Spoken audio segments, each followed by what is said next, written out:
counteroffensive, to be or not to be. Good afternoon, this is Henry Keane at a daily wrap-up on UATV channel, doing our best to break hard things in easy terms for the whole free world directly from Ukraine. Although some military experts have questioned the prolonged defense of the city, the commander of Ukraine's ground forces said it helped win the time in preparation for the upcoming counteroffensive, talking about Bakhmut. Ukraine was planning for a counteroffensive in the flashpoint city of Bakhmut as its military defended fierce and sustained Russian attacks, necessary to buy time for that push. The remarks by top Ukrainian commander came as British intelligence said the front line had shifted in the fight for Bakhmut, the longest and bloodiest battle of Moscow's year-long invasion, but that any further Russian advance in the devastated town would be highly challenging.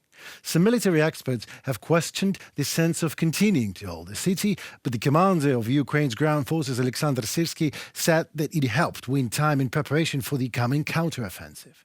I mean, those military experts are hilarious. They are questioning the sense of continuing to hold the city as if we're holding an empty bottle of goddamn champagne. Isn't that obvious that the more exhausted Russian troops are, the better it is?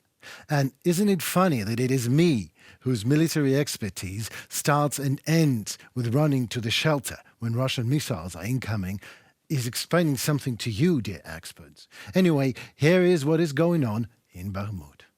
The real heroes now are the defenders who are holding the Eastern Front on their shoulders and inflict the heaviest possible losses, sparing neither themselves nor the enemy. It is necessary to buy time to build reserves and launch a counteroffensive, which is not far off. Alexander Syrsky, commander of the Army of the Armed Forces of Ukraine. Meet another expert on the theme. The founder of PMC Wagner, Yevgeny Prigozhin, announced a large-scale counteroffensive of the armed forces of Ukraine. Already in April, calling for the preservation of military forces of the Russian Federation, thereby justifying Wagner's inability to achieve goals in Bakhmut, as considered at the Institute for the Study of War, as you, dear Western analysts, believe that Prigozhin may be trying to create a background to explain the climax of the activity of Wagnerites around Bakhmut. In an interview published by Prigozhin's Suraya fan on March 17th, he claimed that the armed forces of Ukraine were preparing for a counteroffensive on 5 separate directions: in the area of Kremenная, Bakhmut, in the direction of Donetsk, in Zaporizhia region, as well as allegedly in the Russian Belgorod region. Prigozhin said that the Ukrainian forces would begin these operations starting from the middle of April and urged Russian troops to prepare for these counteroffensives, saving ammunition and equipment. The founder of the PMC Wagner himself described the Ukrainian forces as having sufficient combat power to launch a massive counteroffensive throughout the theater military action. But not all experts are as optimistic as Comrade Prigozhin. I'd like to say a couple of words about the article that was recently published by the Washington Post. They write that the quality of Ukraine's military force, once considered a substantial advantage over Russia, has been degraded by a year of casualties that have taken many of the most experienced fighters off the battlefield, leading some Ukrainian officials to question Kyiv's readiness to mount a much-anticipated spring offensive. Also, Washington quotes some senior Ukrainian government official who spoke on the condition of anonymity to be candid, who called the number of tanks promised by the West a symbolic amount. And the same candid, in the best of all possible worlds, as per Washington Post, said, if you have more resources, you more actively attack. If you have fewer resources, you defend more. Wow.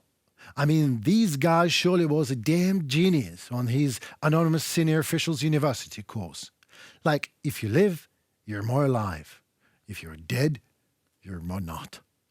Let's use a Cam's razor again to clear that fog of anonymity and to end this speculative fortune-telling on experts, assumptions and omissions, while our Ukrainian heroes give their own lives for senior Ukrainian anonymous government officials who whisper their doubts into the welcoming ears of the foreign media. We on UATV will explain in simple terms what's known for sure. Here is what's for sure. The European Union has agreed on a plan under which the bloc will send Ukraine 1 million artillery shells worth €2 billion. But then again, experts warned that it could be many months before the current political agreement leads to concrete deliveries of munitions on the battlefield. Like, without these experts, it wasn't obvious. It is time to close the theme, but before that, a small request to my friends and colleagues in the Washington Post. Next time, guys, please do us a small favor. When interviewing high-ranked anonymous officials, someone's talking about a lack of manpower or ammo or morale of Ukrainian army, tell them on behalf of our boys dying on the front line and our mothers waiting for their sons, and on behalf of all of the Ukraine, чому ви це говорите анонімно? They will understand. And dear colleagues, enough of the secrecy and anonymity of sources, because at some point it starts to seem that they just are so anonymous, they just do not even exist at all. As I've already mentioned, Europe will allocate €2 billion for the purchase of shells for our artillery. It is hard, but interesting indeed to live in the time of historical decisions. A historic decision. Following my proposal, member states agreed to deliver 1 million rounds of artillery ammunition within the next 12 months. We have a three-track approach. €1 billion for immediate delivery, €1 billion for joint procurement, commission to ramp up production capacity. Joseph Borrell, High Representative of the EU for Foreign Affairs and Security Policy, on Twitter. The countries that have joined this decision are Austria, Belgium, Croatia, Cyprus, Czech Republic, Estonia, Finland, France, Germany, Greece, Luxembourg, Malta, Netherlands, Portugal, Romania, Slovakia, Sweden and Norway. I'm sure that over time, other countries will love join this initiative because, putting it in simple terms, it is always nice to be on the winning side. Moreover, countries can provide ammunition and projectiles for Ukraine both according to a long 7-year procedure and according to an accelerated 2-year procedure. The European Defence Agency project provides an accelerated procedure for the joint procurement of 155mm shells, which allows to simplify the tender process and conclude contracts in the shortest possible time. In this way, Ukraine can get 1 million shells, which we very much need now. In addition, the Joint Procurement of Ammunition project envisages a 7-year program of joint procurement by member states of ammunition of various types, a caliber from 5.56 to 155mm to replenish national stocks. 17 EU member states and Norway signed a deal on joint procurement of ammunition for Ukraine and their nation's stockpiles. I applaud this strategic move that will bring our victory closer. It sends a strong message of European unity and commitment to defend shared ideals. Dmytro Kuleba, Minister of Foreign Affairs of Ukraine, on Twitter.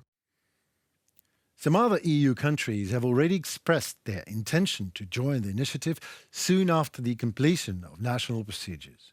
In particular, Poland is among such countries, as always, our friends, and at the same time, big European Kremlin friend Hungary has, as always, declared that it will not participate in the European initiative.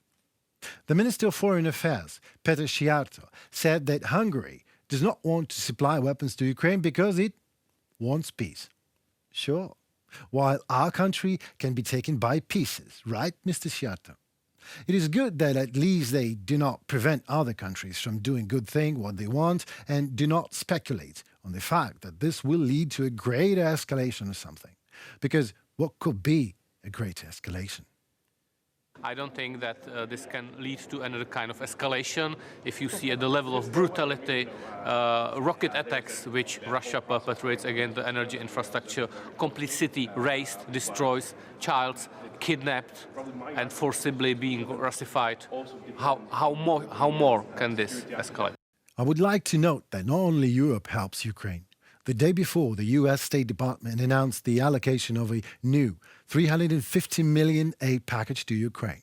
It will include ammunition for HIMARS and Bradley infantry fighting vehicles, HARM anti-radar missiles, anti-tank grenade launchers, shells for M777 howitzers, and military riverboats that are used for amphibious landings.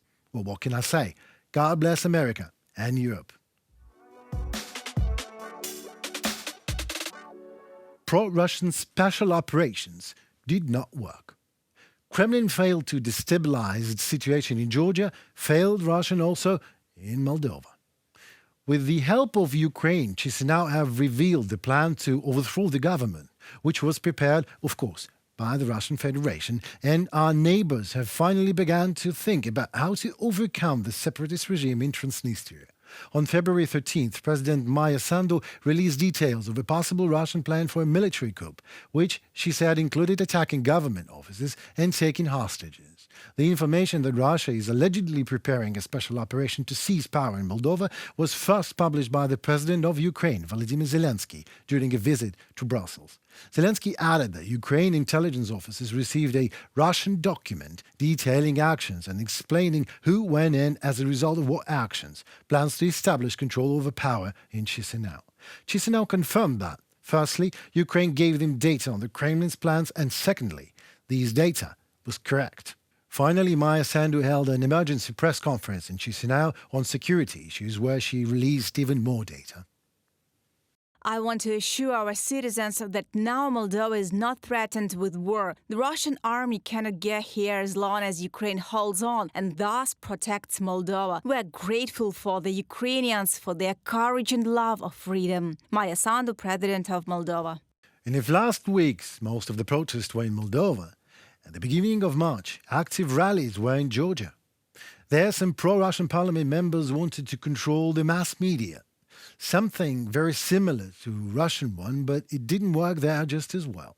Georgian parliament rejected in the second reading the bill on transparency of foreign influence, known as the Law on Foreign Agents. This law was a pro-Russian law that, in a nation Russian tradition, allows to arrest anyone who opposes authorities. Yes, as simple as that. The meeting of the parliament that killed this initiative lasted only a few minutes. The draft law on registration of foreign agents was withdrawn from the parliament by public movement. Why? Here's why.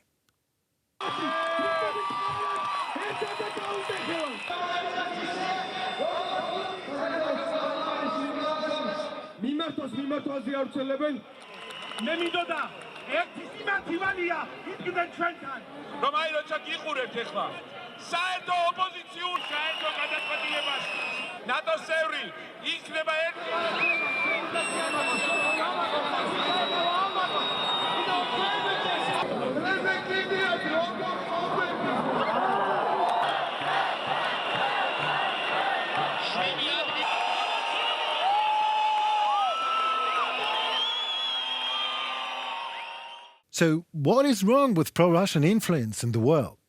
Is it what? No more? Moldova, then Georgia. Looks like the empire can't not only strike back, but strike it at all. And I know why. We are not letting it.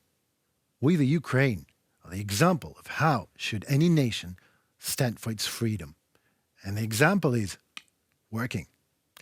It was Henry Keane on UATV explaining hard things in easy terms for the whole free world directly from Ukraine. Stay safe and tune for more.